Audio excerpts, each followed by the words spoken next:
Praise the lord. మన ప్రభువును రక్షకుడును యేసుక్రీస్తు వారి పేరిట మీకు సమాధానము శాంతి అనుగ్రహింపబడును గాక.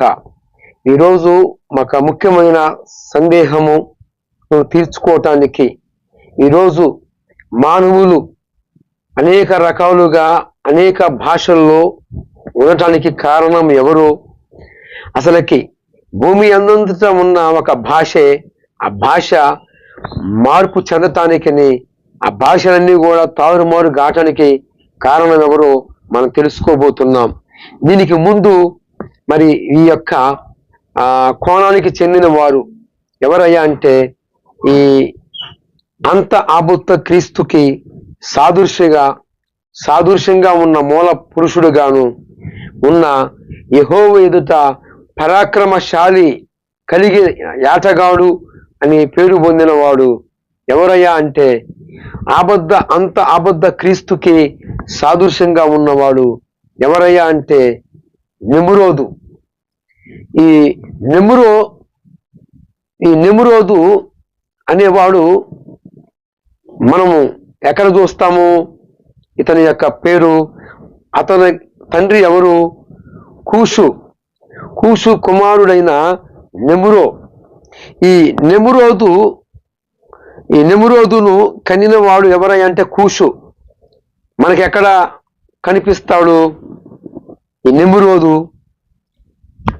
ఆదికాండము 10వ అధ్యాయము అంటే జలప్రళయము గడిచిన తర్వాత ఆదికాండము 10వ అధ్యాయము మరి 8వ వచనములో ఈ నెమ్రోదు అనేవాడు కనపడతాడు. ఈ నెమ్రోదు అనేవాడు యెహోవా ఎదుట పరాక్రమశాలి అంట, పరాక్రమ కలిగిన వేటగాడంట.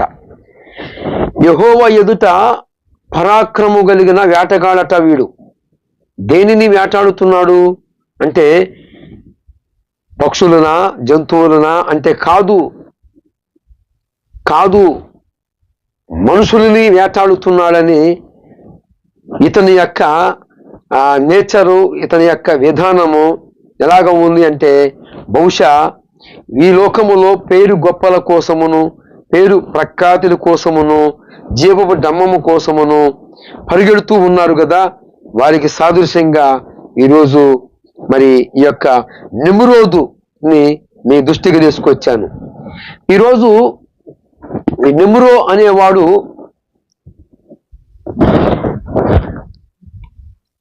మరి ఆదికాండము 11వ అధ్యాయములో భూమి అన్నంతటా ఒకే భాష ఒకే మాట ఉండినప్పుడుకి ఆ యొక్క భాషలు తారుమారు గాటానికి కారణం ఎవరయ్యా అంటే ఈ నెమ్రోదు అనేవాడే. ఎందుకు? వీడు మనుషులందరి కోసము మేలు కోరిన వాడు కాదు, పేరు గొప్పల కోసమును, మరి పేరు ప్రఖ్యాతుల కోసమును మరి వీడు ఆ యొక్క గోపురమును నిర్మాణము చేయటానికి ప్రథమ కారుకుడుగాను వీడు ఉన్నాడు. ఈ యొక్క నెమ్రోదు లాగానే ఏమండి ఈరోజు కరుణాకర, సుగుణ, రాధా మనోహర దాసు, బోకర, లలిత కుమారు వీరి యొక్క శైలి చూసుకున్నా కూడా, వీరి యొక్క విధానం చూసుకున్నా కూడా వీరు దేనికోసము? మనుషులకి మేలు చేయటానికి పోరాడుతున్నారా? కాదు, మనుషులని పతనము చేయటానికే పోరాడుతున్నారు. మనుషుల యొక్క రక్షణను దుర్వినియోగం చేయటానికే, మానవుని యొక్క మరి మోక్షానికి చేరేందుకు వీరు పోరాడతలేదు, కానీ మనుషుల యొక్క పతనం కోరుతూ ఉన్నారు. ఎవరు? ఈరోజు మన తరములో ఉన్న బోకర, లలిత కుమారు, రాధా మనోహర దాసు, కరుణాకర, సుగుణ మానవుని యొక్క పతనం కోరుతున్నారు. ఏమండి? ఈ నెమ్రోదు అనేవాడు పేరు గొప్పల కోసము మరి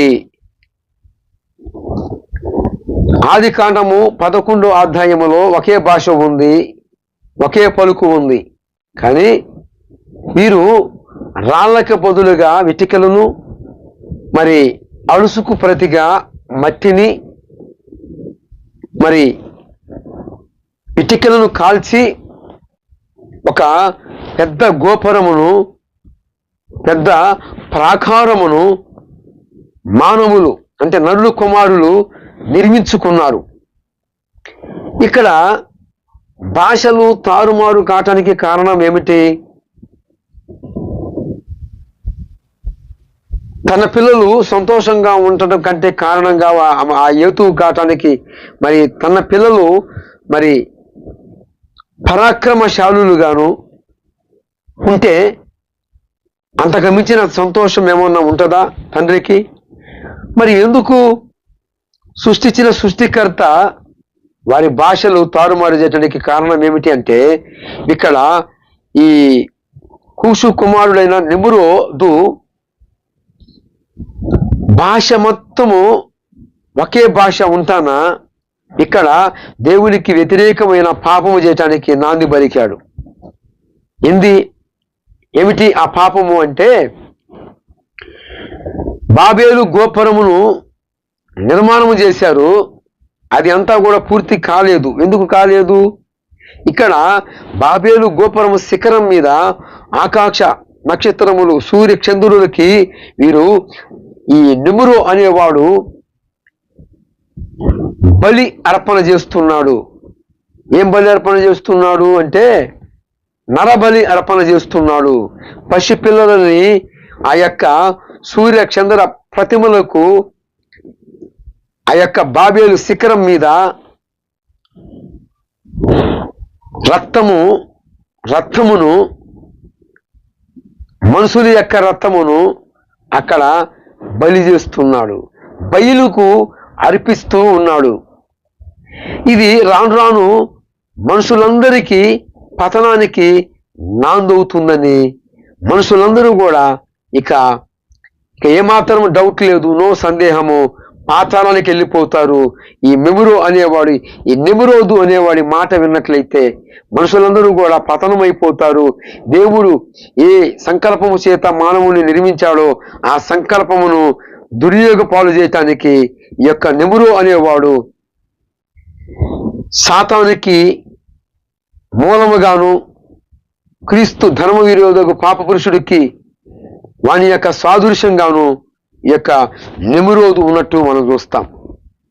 ఇక్కడ భాషలు ఎందుకు తారుమారయ్యాయి అంటే, భాషలు తారుమారు కావటానికి కారణము ఏమిటి అని మీరు అడిగినట్లయితే కారణము ఉంది.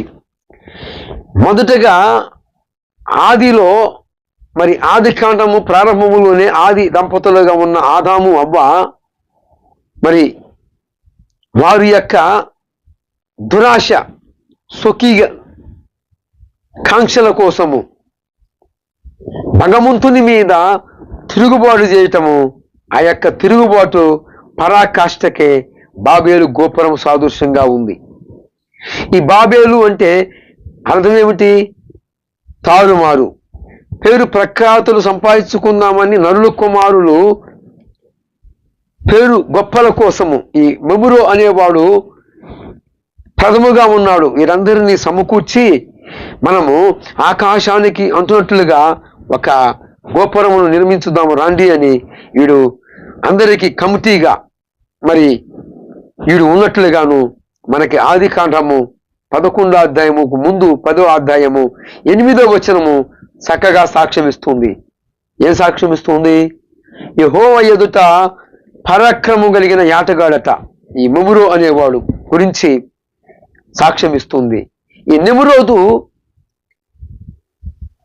మనుషుల పతనము కోరుతూ ఉన్నాడు. పేరు గొప్పలకి దేవుని మీద తిరుగుబాటు చేస్తూ ఉన్న ఆ యోతువును బట్టి ఇక అలాగనే విడిచిపెడితే మానవులందరూ కూడా పతనమైపోతారు, ఆరని అగ్నికి నెట్టబడతారు అని చెప్పి భగవంతుడు ఏం చేశాడు అయ్యా అంటే ఇక్కడ భాషలు తారుమారు చేయటం జరిగింది. ఈ భాషలు తారుమారు అవటాన కారణము ఏమిటి? ఎవరు అంటే ఈ యొక్క కూషు కుమారుడు నిమ్రోదు. ఈ నిమ్రోదు అనేవాడు సాతాను యొక్క మరి క్రీస్తు ధర్మ విరోధకు పాప పురుషుడికి సాదృశ్యంగా ఉన్నాడు. దేవుడు ఏ పని చేస్తే ఉగ్రుడైపోతాడో దేవుని ప్రజలు దేవునికి ఇష్టము లేని పనులు చేయటానికి కారణమయ్యాడు ఈ నిమ్రోదు అనేవాడు. గమనించండి ప్రియా దేవుని బిడ్డలారా, ఈరోజు చూసారా ఈ నిమ్రోదు అనేవాడు ఎలాగైతే దేవుని ప్రజలని ఆనాడు విగ్రహారాధనకి ప్రేరేపణ కలిగించాడో, దేవుని మీద తిరుగుబాటు చేయటానికి మరి ఆ యొక్క మనసుకి ప్రేరేపణ కలిగించి మరి ఒక గోపురమును నిర్మించడానికి నాంది పలికాడో, అంటే వీడు పేరు గొప్పలు సంపాదించుకోవటానికి మాత్రమే అంట. వీడు పేరు గొప్పలు సంపాదించుకోవటానికి మాత్రమే ఆ యొక్క గోపురము కట్టడానికి సిద్ధమై ఉన్నారు. ఆ గోపురమును చూడ దేవుడే దిగి వచ్చాడు.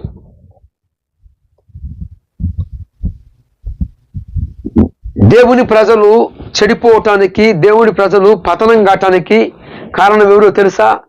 ఈ నిమ్రోదు అనేవాడు. వీడు క్రీస్తు ధర్మ విరోధకు పాప పురుషుడకు వానికి సాదృశ్యంగా ఉన్నాడని ఇక సందేహమేమీ లేదండి. విగ్రహారాధన చేయమని చెప్పేది ఎవరు? విగ్రహాలకి అర్పించినవి తినమని చెప్పేది ఎవడు? వాడి సముందే కదా. ఈ నిమ్రోదు దేవుని ప్రజలని, అప్పుడు దాకా ఒకే భాష ఒకే పలుకు ఉంది. మనము ఆదికాండము 11వ అధ్యాయము ఆ ప్రారంభం నుంచి చూస్తే భూమి అందంతటా ఒకే భాష ఒకే పలుకు ఉంది. మరి ఆ యొక్క భాషలు తారుమారు కావడానికి కారణం ఏంటో తెలుసా? పేరు గొప్పల కోసమును, మనుషుల క్షేమం కోసం కాదు, పేరు గొప్పలు సంపాదించుకుందామని ఒక గోపురమును నిర్మాణం చేస్తే ఆ గోపురం శిఖరం మీద సూర్య చంద్ర నక్షత్రాలుగా బయలు అనే పేరు పెట్టి వారికి నరబలి అర్పిస్తూ ఉన్నారు ఈ యొక్క నిమ్రోదు. ఈ యొక్క నిమ్రోదు దేవుని ప్రజలని, మరి దేవుని ఉగ్రత వారి మీదకు వచ్చేటట్టు మంచి మార్గముల నుండి దురి మార్గములోకి నడిపించడానికి నాంది పలికాడు ఈ నిమ్రోదు. ఈ యొక్క భాషలు తారుమారు కావడానికి కారణం ఏమిటి అంటే, మరి ఆ యొక్క గోపురం అంతా కూడా పూర్తి అయిపోతే ఇక మనుషులందరూ కూడా ఇక పతనమైపోతారు. అందుకని భగవంతుడు సర్వజ్ఞాని కాబట్టి, హృదయ అంతరాలు ఎరిగినవాడు కాబట్టి ఏం చేశాడు తెలుసా? భాషలు తారుమారు చేశాడు. ఆ భాషలు తారుమారు అయిన తర్వాత ఏమి జరిగింది? ఆ యొక్క గోపురము నిర్మాణము ఆగిపోవటం జరిగింది. గోపురము ఆగిపోతే ఏమయ్యేది? మానవుని యొక్క పతనము కావటానికి ఆ గోపురమే కారణమయ్యేది. ఆ అవ్వ ఆదాము మరి వారి యొక్క దురాశ, వారి యొక్క పేరు గొప్పల కోసము పరాకాష్టు యొక్క బాబేలు గోపురమనే చెప్పుకోవచ్చు. బాబేలు గోపురము ఎంతటికి పరాకాష్ఠకి చేరిందో తెలుసా? దేవుని మీద తిరుగుబాటు చేయటానికి ఈ యొక్క మెమురో అనేవాడు, ఈ నిమ్రోదు అనేవాడు ఎంతగా దేవుని ప్రజలని వారి యొక్క పతనం కోరుతూ ఉన్నాడు. ఈనాడు కరుణాకర సుగుణ బోకర లలిత కుమారు ఎలాగైతే దేవాలయాల పేరిట మరి నా భారతదేశ ప్రజల కాళ్ళ దాచుకుంటున్నారో, అలాగా వీరు ఎలాగైతే పేరు గొప్పల కోసము ఎంపర్లాడుతున్నారో, ఏమండి, ప్రతి ఒక్కరిలో హృదయాలలో పేరు గొప్పల కోసము ఎంపర్లాడే వ్యవహారం ఉన్నదని మనకి ఈ యొక్క బాబేలు గోపురం చూసినప్పుడు అర్థమవుతుంది. ఇక్కడ బాబేలు అనగా పేరు గొప్పల కోసమేనని స్పష్టంగా తెలియజేయబడుతూ ఉంది. ఈనాడు ప్రేమైన సమాజంలో ఉన్న నా భారతదేశ ప్రజలారా, మరి మీ జీవితాలు ఎలాగా ఉన్నాయి? మరి ప్రేమైన దేవుని బిడ్డలారా, ప్రేమైన సంగమా, మీ జీవితాలు ఎలాగ ఉన్నాయి? మరి బాబేలు గోపురము మీలో కూడా ఉన్నదా? ప్రతి మనిషిలో పేరు గొప్పల కోసము ఎంపరలాట, మరి మనుషుల క్షేమం కోసం కాదు ఈ యొక్క బాబేలు గోపురం నిర్మాణం జరిగింది. సునామీలు వస్తేనో మరి ఏదన్నా ప్రమాదాలు కలిగితేనో అందరికీ రక్షణ కోసము, సెక్యూరిటీ కోసము ఈ యొక్క గోపురం నిలబడలేదు కానీ, నిర్మాణం జరగలేదు కానీ 7 గొప్పల కోసమే ఈ గోపురమును నిర్మించారట. గనుక గమనించండి, భాషలే తారుమారు కాకపోతే ఖచ్చితంగా ఈనాడు భూమి మీద మానవుల యొక్క మనుగడ ఎప్పుడో ముగిసిపోయేది. ఎందుకంటే భగవంతుడి చేత సృష్టి చేయబడిన సృష్టిలో ఉన్న మానవులకి మరి విరోధముగా ఈ నిమ్రోదు అనేవాడు పాపము చేపించాడు. ఆ పాపము పూర్తిగా సంపూర్ణము కాక మునిపే దేవుడు మానవులని ప్రేమించి భాషలు తారుమారు చేశాడు. ఆ భాషలే తారుమారు జరగకపోతే ఖచ్చితంగా ఈ యొక్క నిమ్రోదు అనేవాడు దేవుని ప్రజల చేత ఏం చేపించేవాడు? పాపాలు చేపించేవాడు, విగ్రహారాధన చేపించేవాడు. దాని యొక్క పరిపూర్ణత పరిపక్వానికి వచ్చేటట్టు ఆఖరికి మరి ఏమవుతుంది? పరిపక్వతలోకి వస్తే ఏమవుతుంది? ఒక ఫలము అది పండిపోతుంది. అలాగనే ఈ యొక్క నిమ్రోదు పాపము పరిపక్వము చెందిన ఆ కారణాన్ని బట్టి వాడి మీద ఉన్న ఆ పాపము తన ప్రజల మీద పడకున్నట్లుగా భాషలు తారుమారు చేయటం జరిగింది. కనుక మీ అందరికీ హృదయపూర్వకమైన మరి ఆ యొక్క ప్రభువు వారు మీ హృదయాలలో నీరుగట్టి ఫలింప చేశాడని నేను నమ్ముతూ ఈ వాక్యము ద్వారాగా ఏమి నేర్చుకున్నాడు? మరి ఆనాడు జలప్రళయానికి ముందు నోవాహు ప్రకటించాడు. మరి ఆనాడు ప్రజలు విన్నారా? ఆలకించారా అంటే ఆలకించలేదు. ఎందుకంటే వారి పాపము పరిపక్వానికి రావాలి. వారి యొక్క నీచమైన దుష్టమైన కామ కోరికలకి మరి వారి యొక్క ఆశలు తీర్చుకోవడానికి, వారి యొక్క పేరు గొప్పలకు కూడా మరి దేవుని మాటను వినకుండా దేవుడు నోవాహులోకి వచ్చి మాట్లాడుతున్నప్పటికీ ఆనాడు ఆ తరము వారు వినలేదు. అయినప్పటికీ ఆఖరికి వారు ఊహించిన రీతిగా జలప్రలయం వచ్చింది. ఆ జలప్రలయం ద్వారా అందరినీ భూస్థాపన చేశాడు భగవంతుడు. అయినను నోవాహు మరి జలప్రలయం అయిపోయిన తర్వాత వాళ్ళలో నుంచి బయటకు వచ్చినప్పటికి కూడా మరి మానవుని యొక్క స్వభావము కొద్ది కూడా మార్పు కలగలేదు అంటానికి కారణం ఏంటంటే ఈ నిమ్రోదు అనేవాడు చేసిన పాపము. ఏంటయ్యా పాపం అంటే? దేవుని ప్రజలని దేవుని నుంచి వైదొలిగించాలని. అంటే ఈనాడు ఈ కరుణాకర్, సుగుణ, రాధా మనోహర దాసు, బోకర లలిత కుమారు ఎలాగైతే ప్రయత్నాలు చేస్తున్నారో, ప్రయాసాలు పడుతున్నారో, యేసు ప్రభు నమ్ముకున్న ప్రజలని మరలా వెనక్కి తీసుకొని పోవటానికి, మరలా విగ్రహ ఆరాధన చేపించడానికి ఎలాగ తతు విధాలుగా పోరాటం చేస్తున్నారో అలాగనే ఈ నిమ్రోదు అనేవాడు కూడా దేవుని ప్రజలని మరి బాబేలు గోపురమును నిర్మించి దాని మీద నరబలి అర్పిస్తూ విగ్రహ ఆరాధన చేయిస్తున్న ఈ యొక్క నిమ్రు మరి హృదయాన్ని వెరిగిన దేవుడు అందరికీ పతనము కాకున్నట్టుగా కొద్ది మటుకు అందరినీ అదిగో ఇంకా ఉంటే ఆలస్యం చేస్తే ఇక మానవులందరూ కూడా పతనానికి వెళ్ళిపోతారు, అందుకు కాదు వాళ్ళు నిర్మించిందని చెప్పి భగవంతుడు ఏం చేశాడంటే భాషల తారుమారు చేశాడు. ప్రైజులా గమనించి గుర్తుపట్టి బాబేలు గోపురం దగ్గర భాషల తారుమారు కావటానికి కారణం ఏంటంటే మానవులని ప్రేమించిన దేవుడు వారి కొరకు తన యొక్క మరి ఆ పాప భూయిష్టమైన ఈ దేహాల కోసము, ఈ మనుషుల కోసము భగవంతుడే సృష్టికర్తగా వచ్చి మనందరి కోసము ప్రాయశ్చిత్తం దించి ఎలా దించి మనందరి దోష శిక్షని ఆ పరమాత్మే మనందరి కోసం వచ్చి ప్రాణం పెట్టాడు. కనుక ఈ యొక్క సందేశము, దేవుని వాక్యము, ఈ కౌంటరు ఈ బోకర లలిత కుమారు, రాధా మనోహర్ దాసుకి, కరుణాకర్ సుగుణాతో పాటు ఎందరైతే మరి బాబేలు హృదయాలలో ఉంచుకొని ఉన్నారో, పేరు గొప్పల కోసము, పేరు ప్రఖ్యాతుల కోసము తపన పడుతున్నారో, మీ అందరికీ ప్రేమపూర్వకంగా తెలియజేస్తుంది ఏంటయ్యా అంటే, త్వరపడి ప్రభువు యేసు క్రీస్తు వారి యందు విశ్వాసం ఉంచి ఆయన రక్తములో కలగబడండి. అటు తర్వాత మీ హృదయంలో ఉన్న బాబేలు పేరు గొప్పలన్నీ కూడా భూస్థాపనము, సమాధి చేయబడతాయి. ఇక మీరు మరలా క్రీస్తునందు మరలా నూతన